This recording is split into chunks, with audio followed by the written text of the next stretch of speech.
Good morning, everyone. David, do you want to share your slides? I think you're Yeah, muted. I'll just start sharing now. Oh, great. Welcome to today's webinar. My name is Jeremy Heenek. I also have David Wiseman and Rachel Evans on the line. And today the topic of the webinar is why we're technically the best. It's quite a bold statement, but I think you'll understand it better as the webinar goes on. We've all been here for a very long time. Over the years, we've helped with evaluations of thousands of evaluations of the FaultTree analysis tool. And throughout that time, different people are looking at different things and different people have different requirements. But we learn about a lot about what's on the market, what people do, what people don't do. And so over time, is the audio working? Someone mentioned they're not getting audio. Can you hear me, Rachel? Valentina? I can hear you. I can hear you. Okay. Sorry. So anyway, so over that time we've kind of accumulated not a list, just an idea of what we're best at. And FaultTree Plus, if you're looking at specific things that we'll go over today, that we really are a sole source type of tool. There aren't many that can handle the type of calculations we'll be talking about today. And that, not to make it sound too salesy, it's good to technically understand what those things are, and that's what David will be very good at. I know David isn't going to talk about himself much, so I'll help introduce him. He has a PhD in nuclear structure, which is, from what I understand, a very difficult degree to get. He loves Liverpool soccer, and for those of you over in Europe and even in the US, they won the Premier League this year. So David's really is living his best life right now. And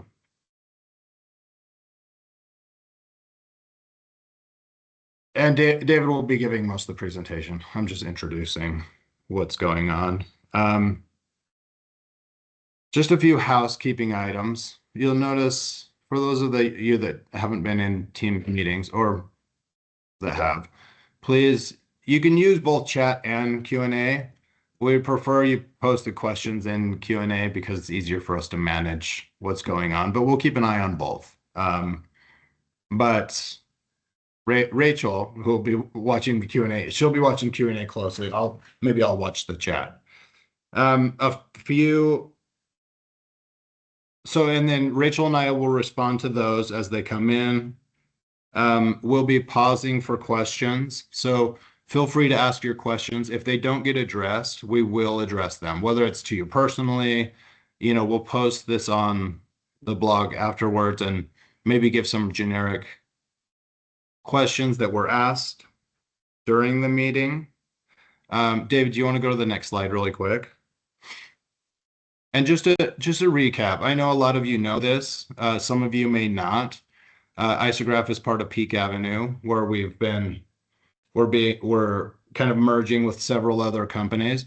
We have a new member of our family, which is Osino, which I bring them up specifically because I know a lot of you do requirements management. They call it requirements engineering, but it's down those lines of requirements engineering, requirements management, and this will also become a part of our family as well. So if that's something you're interested in talking about, reach out to Rachel or I, and we can kind of continue that conversation as well. If you can think of anything else, David, let me know. Otherwise, why don't I turn this over to you and you can get started. Yeah, thanks very much. Hi, everybody.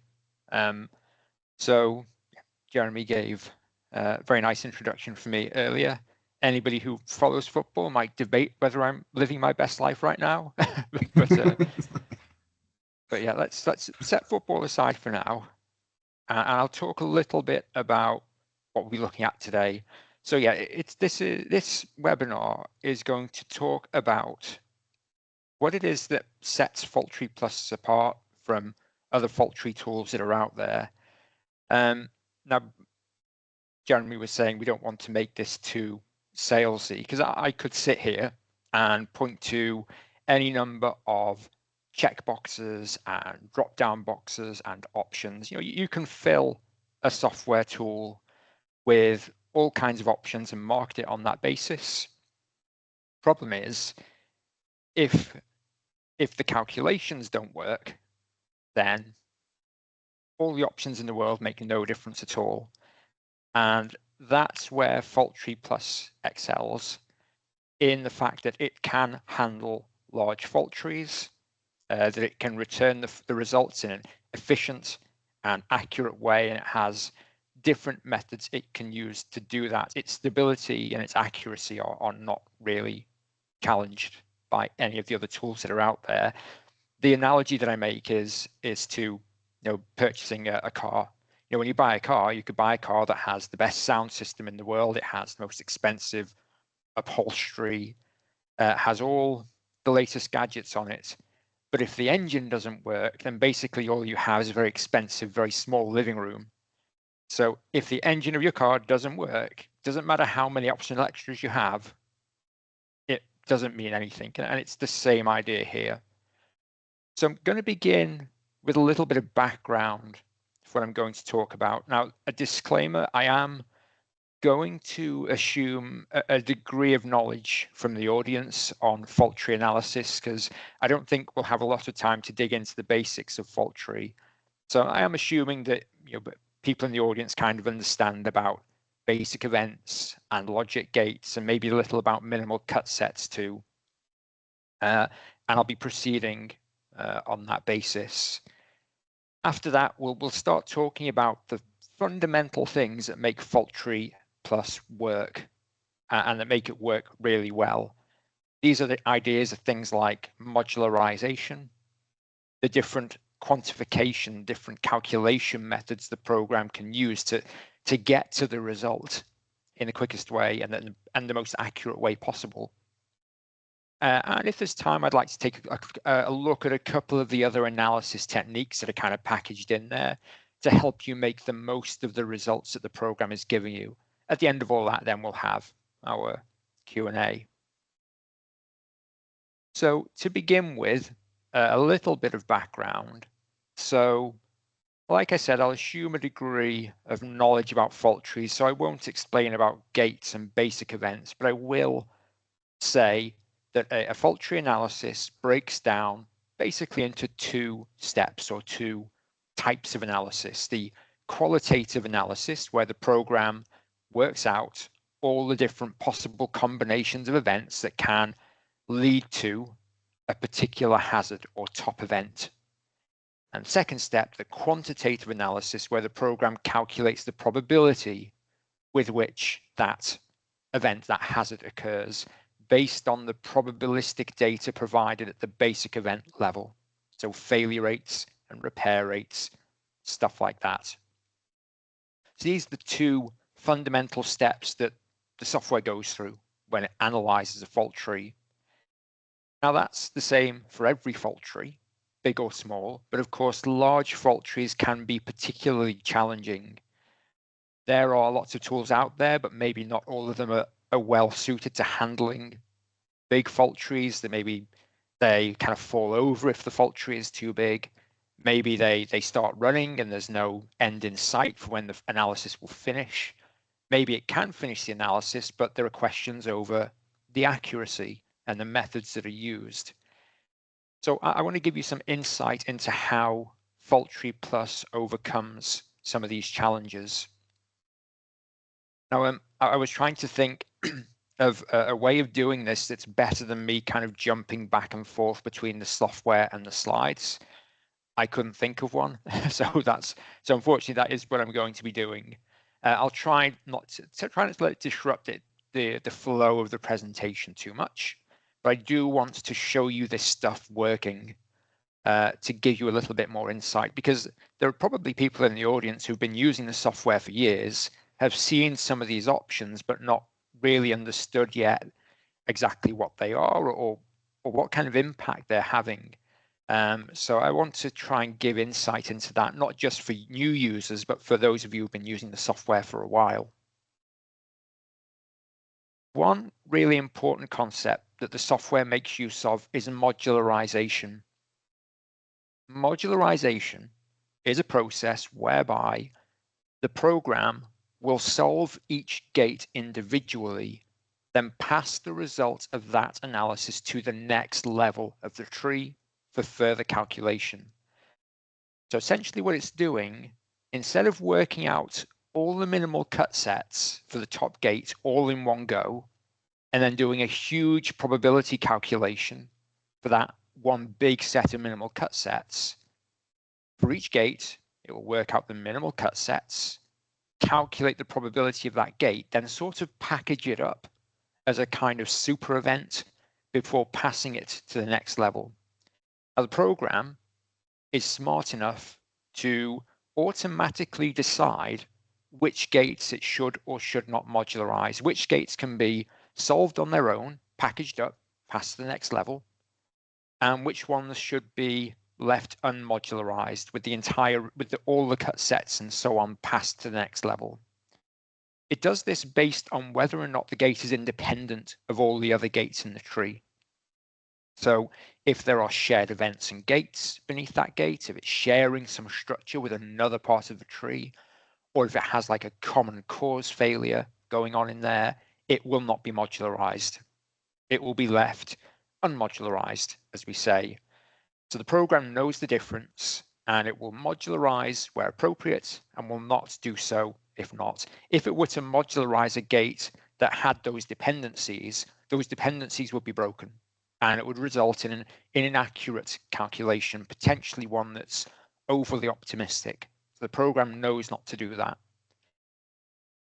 So that's a kind of hand-waving explanation of what modularization is, of effectively solving individual gates on their own before passing the result up the tree to solve the next gate, taking that result, passing it to the next gate. What impact does that have on the actual analysis? For one thing, it makes the analysis faster.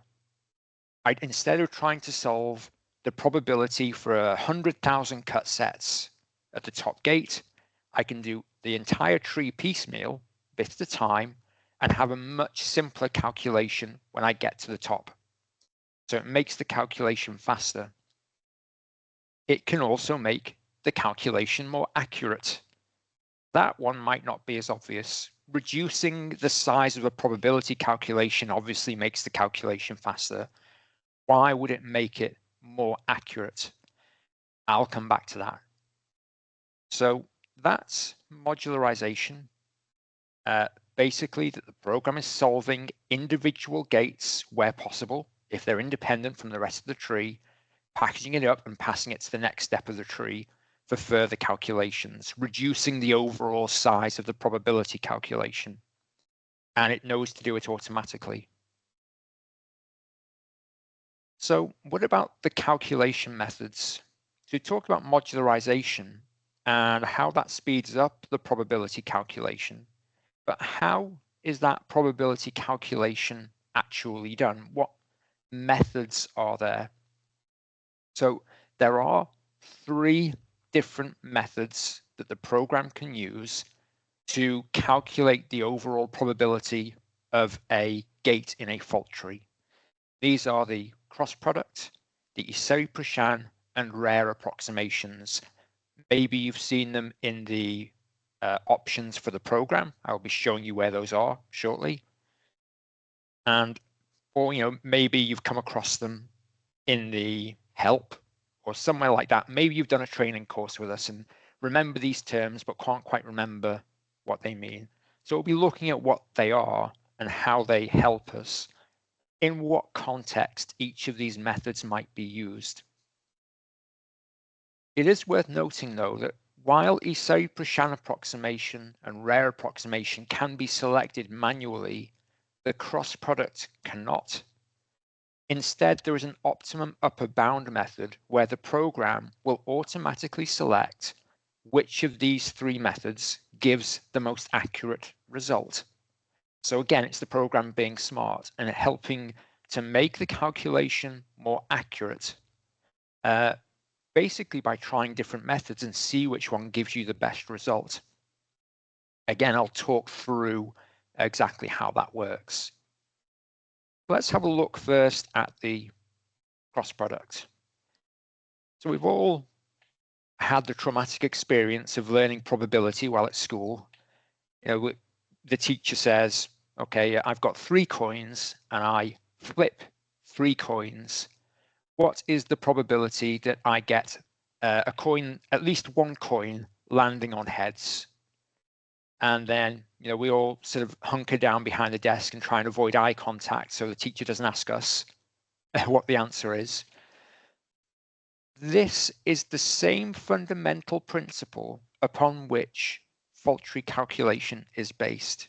It's hard to believe that really, that simple idea, what's the probability of one thing happening or another thing happening, is the basis for something as complex as a fault tree. But as big, as complicated as a fault tree can become, those ideas remain the same. In a fault tree, all you're asking is, what's the probability that cut set 1 happens, or cut set 2, or cut set 3, so on. And for something like that, we'd use a concept called the addition law. Now, I am oversimplifying a little for the purpose of the webinar, just because I could spend a couple of hours talking about this potentially, and no one wants that. So I'm going to keep it very simple and say, let's say we've got a fault tree with 3 minimal cut sets. If I want to know the probability that at least one of those cut sets happens, I would add the probability of the 3 sets together, subtract every combination of 2 cut sets happening at the same time, then add back in the probability that all 3 cut sets happen. So we are successively adding and subtracting terms until we get to the correct answer. People often wonder, why can I not just add those 3 probabilities together? Is that not how you work out an OR gate? Do I not just say, well, I'll just add the probabilities up, and that's the probability that at least one of those things happens? This Venn diagram on the right illustrates the problem with that. I've got 3 cut sets. Each circle represents the probability of that cut set happening. Where 2 or more circles overlap is the probability of 2 or more cut sets happening. So for example, this bit is the probability of cut set 1 and 2 happening together. If I were to simply add the 2 circles together, I would be double counting the area where they overlap. That's why I need to subtract it to avoid double counting cut set 1 and 2 happening together. Of course, if I subtract every area where 2 circles overlap, I'm completely removing the bit in the middle where all 3 cut sets happen, which is why I have to add that back in. So basically, that's the addition law and how it works. Again, there's an extra layer to that with cut sets, but I don't want to dig into that for the purpose of today. Treating it very simply, that's how it works. Problem is, you're unlikely to see a serious fault tree that only has 3 minimal cut sets. So it's easy for me to use that as an example to explain how it works. But what if a more realistic scenario were to occur where I had hundreds of sets or thousands of minimal cut sets? Suddenly this Venn diagram becomes, well, unreadable. And how do I do that calculation? Well, the way that process works is basically exactly the same. It's just instead of add, subtract, and add again, you're adding all the cut sets together, subtracting every combination of 2, adding every combination of 3, and so on through combinations of 100, 1,000, 10,000 cut sets. And you can kind of imagine it graphically, where you're adding all the combinations together, subtracting every combination of 2, adding every combination of 3, and so on, So you're kind of incrementally getting closer and closer to the correct answer. Now ignore the numbers on here. I've just used this to illustrate the points. This is from a different example. But basically you can imagine a kind of wave that's getting smaller and smaller as the answer gets closer to the correct number. So how can we speed this process up without losing accuracy, and how can we test for accuracy? Well, of course, this calculation, if you've got thousands of cut sets, could have many thousands, millions even, of terms as you add, subtract. Do you need to go through all of them? Once you're getting up to, say, combinations of 100 cut sets or something like that, the numbers you're dealing with are so small, you probably don't need to worry about them anymore. They're far below the level of precision that you're looking at. So maybe we can set a terms limit. So I'm going to stop there, jump out, go into the software. So I've got a little fault tree here. It's not huge, but it's just good enough to illustrate some of the principles I'm talking about. So in the software, I'm going to go and have a look at the custom options. I always say to people that we kind of bury some of these options deliberately. These are the ones that can affect the result of your calculation. So we put them in a place where it's least likely that you would accidentally change something and cause a problem for the calculation. So you're really not going to change anything here unless you really mean to. So here is where I can choose between the different methods. I'm going to stick with optimum upper bound. But I want to point out here where I've got a product terms limit. So remember, I said that the program will add the probability of all the cut sets together, then subtract every combination of 2 cut sets, add back in the combinations of all 3, and so on, till it works out the correct answer, except for a big tree that could take potentially forever, and most of that calculation would make almost no difference to the final result. What you can do is place a terms limit. A terms limit doesn't limit the total number of added and subtracted terms. Instead, it limits the size of each batch. So let's say I set a terms limit of 10,000. Program would add every combination of every cut set probability together, subtract every combination of 2, and so on. It might get to, say, every combination of 7 minimal cut sets and find that there are more than 10,000. More than 10,000 combinations of 7 minimal cut sets. So that batch, that 7th order batch of terms has exceeded the terms limit. So the calculation will stop there, and the program will return the result after adding in every combination of 5 minimal cut sets. So add all the sets together, subtract combinations of 2, add combinations of 3, subtract combination of 4, add combinations of 5, the last positive set of terms that didn't exceed the terms limit, and it will stop. But why wouldn't it stop at the 6th order term? Why wouldn't it stop after subtracting every combination of 6 minimal cut sets?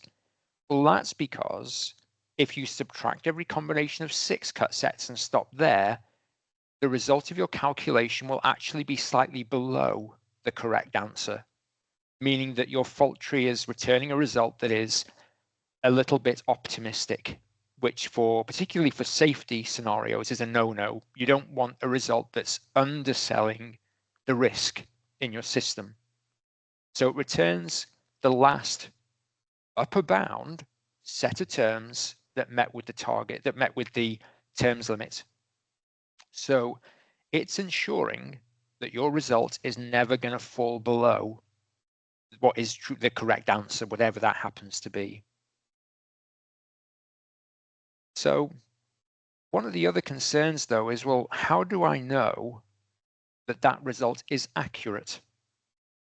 You know, the program might, I might click OK and run that analysis, and okay, fair enough, it's giving me this as the probability that my top event will occur.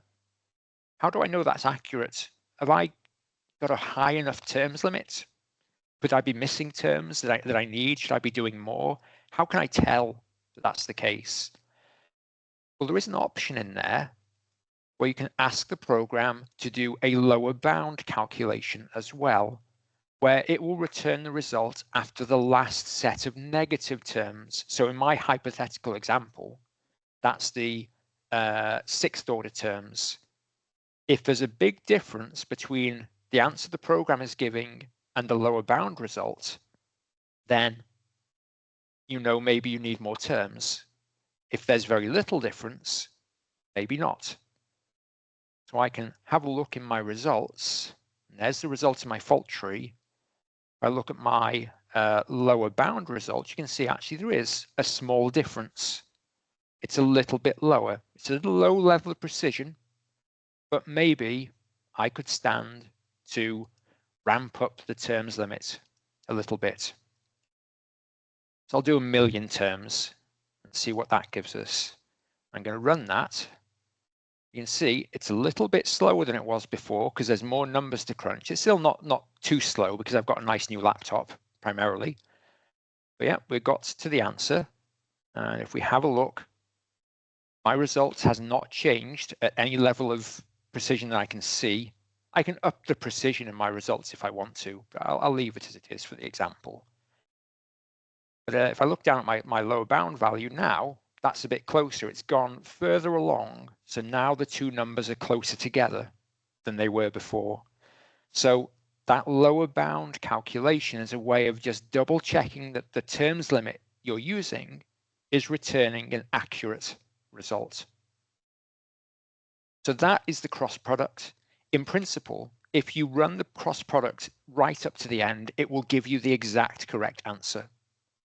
But of course, if for very big trees with lots of sets, that may not be practical. So you have these options to help you get to an accurate result in a much more practical period of time. But what if you've got a tree that's so complex and so big that even a sort of truncated cross product isn't getting you close enough to the right answer or isn't getting you to the answer quickly enough? An alternative is to use the Esary-Proschan approximation. So this is based on the idea of working out what's the probability that no cut sets happen and subtract it from 1. That should be basically the same, shouldn't it? What's the probability that at least one cut set happens? Or what's the probability that no cut set happens but subtract it from 1? Should give you the same answer. Again, that would be an oversimplification. I'll explain why. There is a reason this is called the approximation and not the right answer. But the idea is that I can work out the air. So if I add this sort of box around my Venn diagram from earlier, inside the circles is the probability that at least one cut set happens. And then the gray part is where no cut sets happen. If I can work out this part, the gray area, and subtract it from 1, that should just leave me with what's in the circles. So the probability that a cut set doesn't happen is 1 minus the probability of that set happening.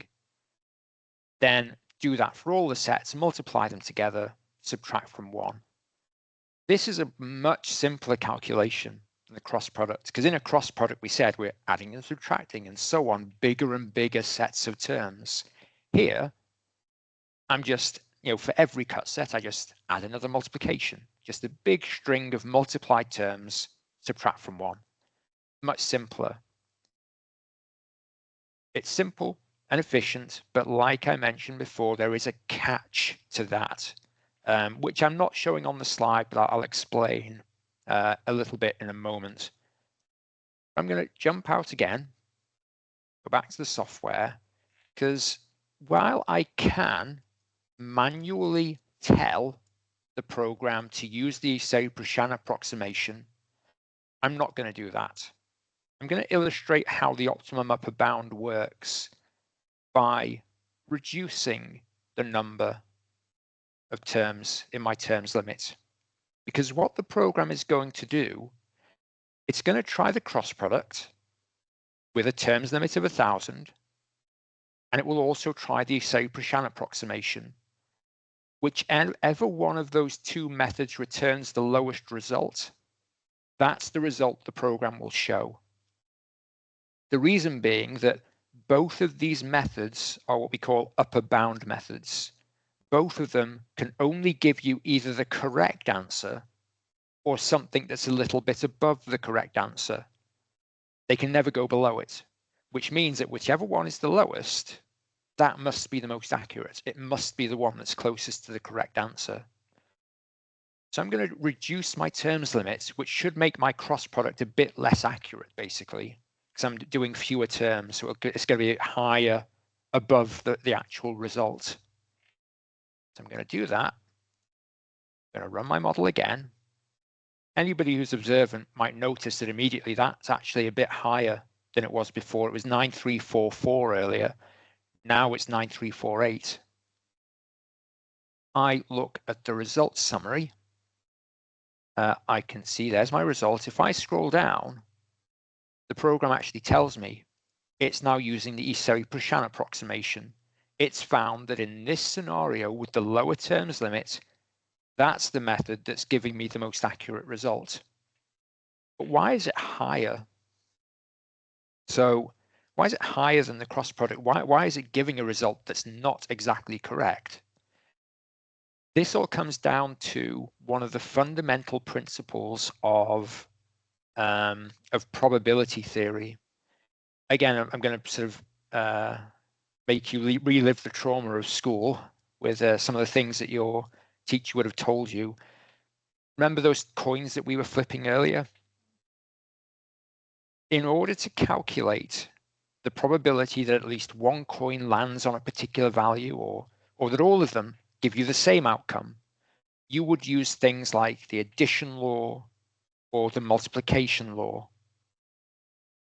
In order for those to work, the events involved must be independent of each other. Now, if I flip two coins, the outcome on coin 1 is independent of the outcome on coin 2. So I can use these probability ideas, these probability laws, to work out those probabilities. Are minimal cut sets independent of each other? The answer to that is that in most cases, in most fault trees, the answer to that is no, they're not. You get situations where minimal cut sets will have the same event in them. So these 3 minimal cut sets here all have this ECT1 event in them. Minimal cut sets are not always independent of one another. In fact, I'd say it will be rare to find a serious fault tree where all the minimal cut sets are independent. That is where the catch is with Esary-Proschan. It has only a limited capacity to deal with dependency between cut sets, which is why you'll usually get a slightly higher answer from Esary-Proschan. It's not dealing with that interdependency.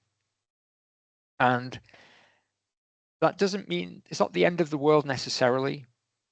If a fault tree has very low probabilities, so if the events and the minimal cut sets have very low probability, as you might find, for example, in, say, an aerospace sort of safety fault tree, where the probabilities of failure tend to be quite low, then that impact of dependency between events and sets is largely mitigated. The lower the probabilities in the tree, the less the impact is of dependency between sets on the result of the Esary-Proschan approximation.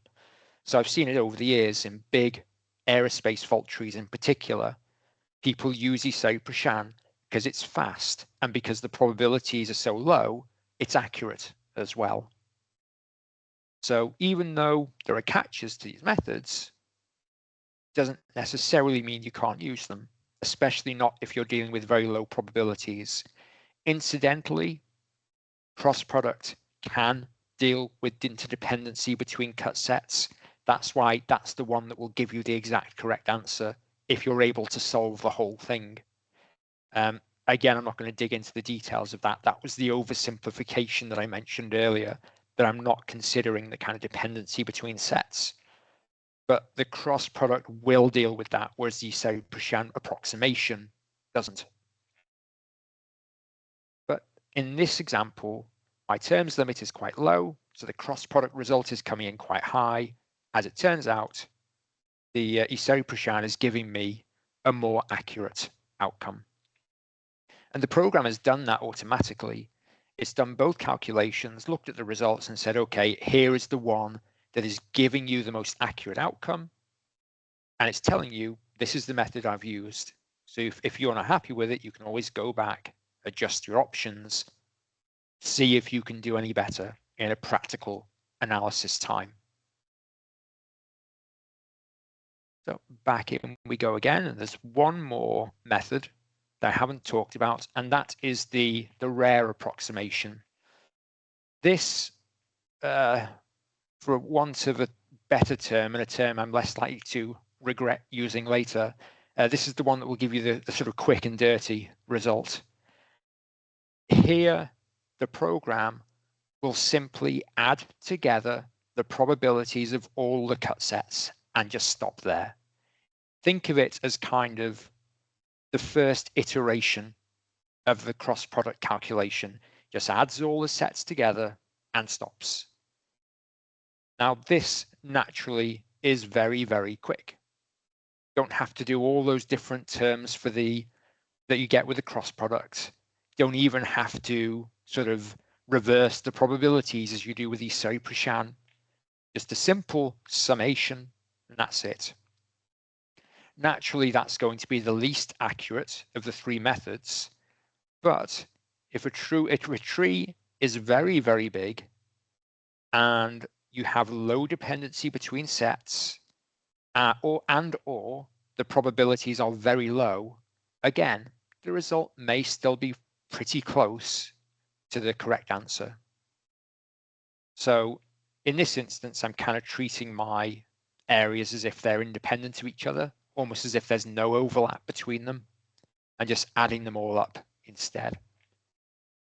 I'm going to hop back to the program one more time. I'm going to go into the project options, and I'm going to just manually select the rare approximation. And I'll run it. And naturally, that's done very quickly. You can see that result is noticeably higher than what we were getting earlier for both the cross product and for Esary-Proschan. So because of the dependency between sets and the fact that probabilities are relatively high, that's coming in not terribly accurate. But like I said, the lower the probability of the cut sets and the events in your fault tree, the more accurate that method will become. So those are the methods the program uses to get you to a result, an accurate result, as quickly and efficiently as possible. And I guess the main learning points there, the things I'd like you to take away, the cross product. This is the one which, if solved in its entirety, will give you the exact correct answer. It's just that for very large fault trees, solving the cross product in its entirety is perhaps not terribly practical. So you can set a terms limit that will stop the calculation once it reaches a certain number of terms in a batch, and return the last set, the result after the last set of positive terms. So it will be accurate, but it will never be below the true answer. It will always only be exactly the correct answer or a little bit above. The Esary-Proschan approximation, based on the idea that you can just work out the probability that no sets occur, subtract it from 1. Again, faster than the cross product, depending on how much dependency there is in your tree. and the probability, how high the probability is for the different sets and events, may be more or less accurate. But for both of these methods, you have the lower bound method to test for accuracy. Finally, the rare approximation that just gets you to the answer the quickest way possible. Mostly that's useful for very large fault trees with a lot of cut sets, where the probabilities are quite low. So to finish off, talking about sort of what sets the fault tree analysis aside in FaultTree Plus from other tools, I'd like to talk about some of the additional analyses that take place or that can be done alongside the conventional fault tree calculation. Because we've chosen our options, run the analysis of the fault tree, and we've got back a result, and the program's telling us that the probability of the top gate, the top event occurring, is 9 point something 10 to the minus 4. But we might want to learn more from our fault tree than that. We might want to learn which of the events are causing the biggest problem, which of the events is our system most sensitive to. There are tools in the program that will help you identify where the weaknesses are in a system, and also potentially the strengths. What parts of the system should you consider more redundancy? Which parts of the system could you actually kind of ignore because the system is not terribly sensitive to them? And that's where these methods come in. So one last time, I'm going to jump back to the analysis, and I will, for the purpose of this, just go back to what my settings were at the beginning. Optimum upper bound with 10,000 terms limit. That's going to give me the nice accurate cross product result. Run that. And I'll take a look in my results summary and take a look at the importance results. Two values in particular, the Fussell-Vaselli importance and the Birnbaum importance. Fussell-Vaselli indicates the contribution of each event to the overall probability of the top gate. So for example, I can see this event is contributing to about 48% of failures, this one to about 16%, and so on. These results are a function of how many cut set each event appears in, what the probability is of that event. So essentially, it's the overall contribution. How likely is it that a minimal cut set will feature that event? How much is it contributing overall? The Birnbaum importance is a measure of how sensitive the top gate probability is to changes in a given event. So the higher the Birnbaum importance, the more the impact will be on the top gate if that event were to deteriorate. So higher sensitivity means that if you let that event get worse, the system will suffer more as a result. Now we might ask the question, if I know that a particular event is contributing a lot to my top gate, doesn't that just mean that my top gate is very sensitive to that event as well? Yeah, it's not unusual for an event that has a big contribution to have a high Birnbaum importance as well. But it is also possible for an event with a low contribution to have a high sensitivity. An event that doesn't contribute much now, but if you let it get worse, that will have a big impact on your system, because you can see these events here contribute more than this one, but their sensitivity is less. It's kind of alerting you to where potential, I guess, hidden dangers might exist in your system. Events which don't cause much of a problem now, but if you just decided, oh, that event doesn't matter, it's got low contribution, I'm going to ignore it, I won't do any maintenance, I won't do an inspection, you will start to see problems. because your system is sensitive to that event.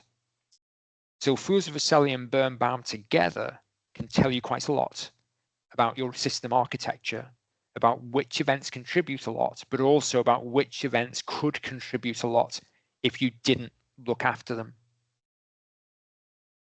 These two values are very useful, but in a way, a little bit abstract. Two numbers that we're supposed to look at and understand what they mean. What if we could see directly what impact we would get if we were to, say, change a particular event or event value? That's where we can use a tool in the program called special sensitivity analysis, another pretty unique point that the FaultTree Plus software has. Go into analysis and I can do a special sensitivity analysis. So let's say I want to do that for my top gate, and I just want to see what the impact would be if I were to play around with the failure rates of the events in my tree.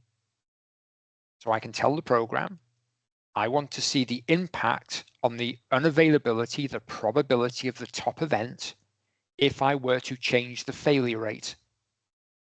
And I'll be able to see then, almost like I'd made the changes manually for real, what the impact would be on the top gate if I increased or decreased the failure rate of each event in my fault tree.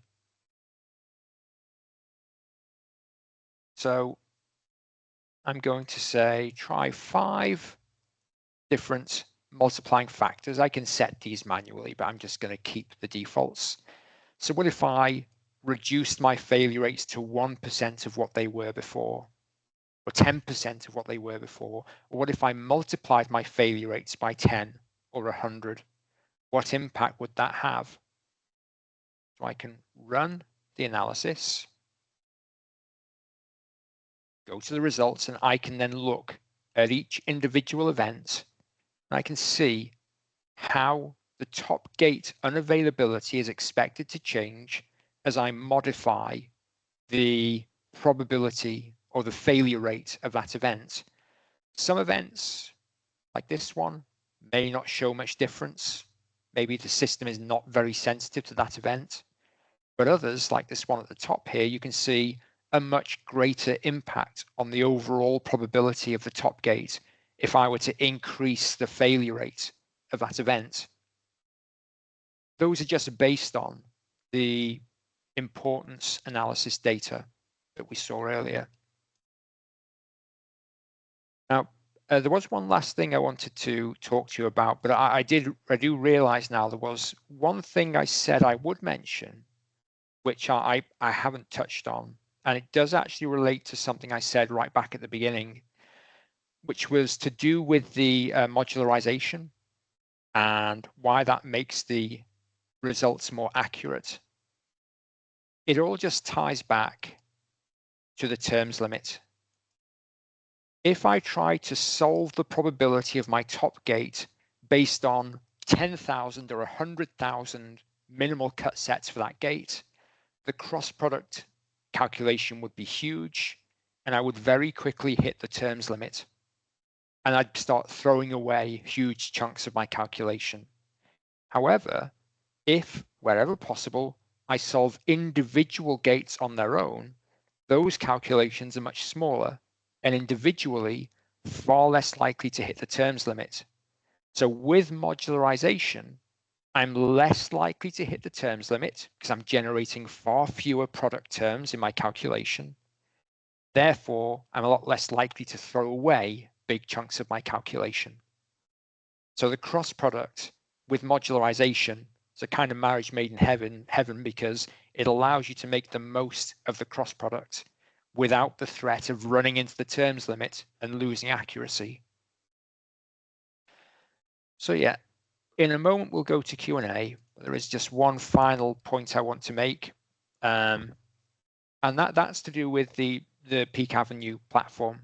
So as many of you might know by now, we're moving towards the Peak Avenue platform, kind of browser-based platform for a variety of reliability and quality methodologies, which will include, of course, fault tree analysis. And a question might be, if we're moving to this browser-based environment, are we going to be watering down the fault tree in any way? Are we going to be making compromises? And the answer to that really is no. The engine that drives reliability workbench fault tree is being dropped into the Peak Avenue platform. So cut set analysis, probability analysis will work the same way. The same methods will be there. So you'll still be able to rely on that sort of same quick, accurate results, just with the grunt of those big cloud servers behind it. Yeah, that was the final point I wanted to make. And I think that leaves us with a little bit of time just for question and answers. And I appreciate we've touched on a lot of fairly advanced stuff there quite quickly. So I'm happy to take any questions you might have. Yeah, that was great, David. I'll have to watch that again. Okay. So if, as a lot of our users know, we've been doing the 61508 calculations for a long time. Could we focus on something specific, like the 26262 part 10 for the sequence? I think it's 4 sequence models. Oh yeah, so just for context there then, so ISO 26262, the automotive functional safety standard, part 10 outlines 4 different patterns of failure, essentially sequences of failure between hardware and the safety mechanisms that cover the faults in that hardware. In fact, modeling that in FaultTree Plus is surprisingly simple. I think it's that one. Okay, so yeah, you can model that in the program just using the initiator facility. An initiator is an event that only contributes to a hazard if it fails last in a sequence. And by marking the hardware fault or this primary or secondary safety mechanism fault as the initiator, you can get each of those 4 different patterns quite easily. Just to illustrate that, this example I've got up here shows the result from the standard, just doing a hand calculation, and the result that's given by the program, which is, it is exactly the same, basically. The standard rounds up and does actually use an approximation, whereas the software doesn't. It is calculating it exactly. But yeah, sequencing of that kind is quite simple to do. Oh, great. Thanks, David. So let's take another. By the way, there are a lot of questions, and we are going to answer all of these. Let's just take a couple that would be quick. So if you have a large tree separated by subtrees, Yes. can you evaluate them separately, like do a specific batch of the tree and then feed those into it? You can. Okay. So that's right. So with a very large tree, you might have, thousands of gates and events, and you're like, well, I only want to see the result for this gate some way down my tree. I don't want to have to sit here and wait for the whole tree to finish to get the result for this just one part that I want. So if you go into any gate in the fault tree, there is this option to mark it out, to include it in a partial analysis. So if you turn that on for a given gate, and then you ask the program to do a partial analysis, which is perform partial analysis, there it is, it will just analyze that gate only. So you can see there, it's not returning a result now for the top gate anymore, just the gate I asked it for. And you can say mark 2 or 3 or 5 or 10 gates across your tree and just say, I only want results for those gates, and just run the partial analysis and get the results for those only. Thanks, David. Let's see. Oh, going back to the sensitivity analysis, can sensitivity be used to increase the repair times by a number rather than a percentage? So it's not done by percentage or by number. I probably wasn't as clear as I could have been with that. So it's not possible to change it by an increment, let's say, or by setting a specific value. These are multipliers. So you can say, okay, I want to do 5, and I want the first calculation will be done multiplying the value by 0.01, then multiplying it by 0.1, 1, 10, 100. So it's multiplying value. But yet you can do that for repair times and repair rates as well as failure data. One of the cool ways I've seen this used actually is to try different test intervals. So if you've got, say, a safety mechanism that is checking every few milliseconds for a problem, you could see what would happen if you increased or decreased the frequency of that test. Or if it was a manual inspection of, say, a process safety system. You could again increase the inspection interval or decrease it and see what the impact would be. But yeah, you can make changes to repair values, but it's done as a multiplier, not as like an increment or an absolute value. Okay, thanks, David. Let's see, maybe we have time for one more quick one.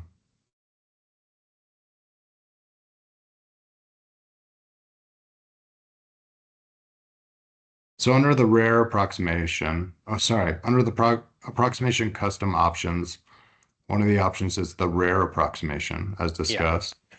On the calculation tab of the project properties dialog, there's a checkbox labeled use rare approximation under the importance calculations. What's the difference between those two? Okay, so when the program does an importance analysis, so when it's calculating, for example, the Fussell-Vaselli importance, it needs to calculate two things.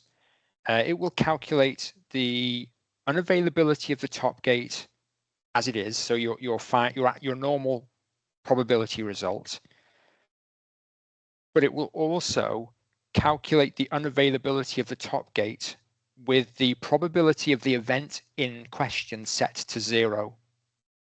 And it's basically a ratio between those two values. So I think what you'll get is the probability of the top gate with the event at 0 and the probability of the top gate not under normal circumstances. I think it is basically a ratio between the two. It might be a little bit more complex than that, but it's that relationship. The reason we have this option here is because a lot of these importance results require the program to calculate the top gate result more than once. It needs to do it once for the, say, the denominator of the calculation, and then again for the numerator. So in order to save time on the importance analysis, we use the rare approximation to get those two numbers. So instead of doing a full calculation for the importance calculation, for doing the full fault tree calculation, we do a rare approximation instead, because otherwise you'd end up calculating the overall result of your project 2 or 3 times in full, which might dramatically increase the amount of time required. For most fault trees, using the rare approximation for importance analysis will still give you a good idea of what the overall importance of an event is. But yeah, it's just to speed it up because importance requires the program to calculate the result of the tree more than once. All right, thank you, David. I think we're at about time. Let me just wrap it up really quick. A lot of you, I truly appreciate those of you that keep attending our webinar series. It's become quite popular. I know it's been a few months. We have been unusually busy with training, and of course, you can see with David, we use him a lot around here. So I do need access to David for these webinars. But you'll be receiving an email from Valentina, I think, who's also in this meeting, asking for any feedback. What I'd like to hear, in addition to feedback, we always like to make these better. We try not to make them salesy and like to give you the technical information. We of course use our software to show kind of the principles we're talking about. But any ideas or things you would like to see? I mean, this webinar, I now realize we could probably make into many different parts of things unique to the FaultTree Plus software. But honestly, anything you'd like to see from any of our products, Reliability Workbench, Availability Workbench, Attack Tree Plus, maybe some of you want to see, you know, how linking to requirements engineering works. I mean, we already linked to Doors and Jama, and now we have this new link. It has been linked up to the Reliability Workbench. Anything you want to see, we're happy to talk about. And I love to see it. There were a lot of questions in this meeting, and every single one of them will be addressed. It'll just take us a minute. So be patient, and I appreciate everybody attending. You're all welcome to contact me. I'm in the Western United States. Rachel is in the UK. David's in the UK. So there's people available for most of the day. And again, thank you for attending the webinar. You'll receive a recording, and I appreciate it. Thank you so much, David. This was very interesting, and it really shows your depth of your knowledge on this stuff. No worries at all.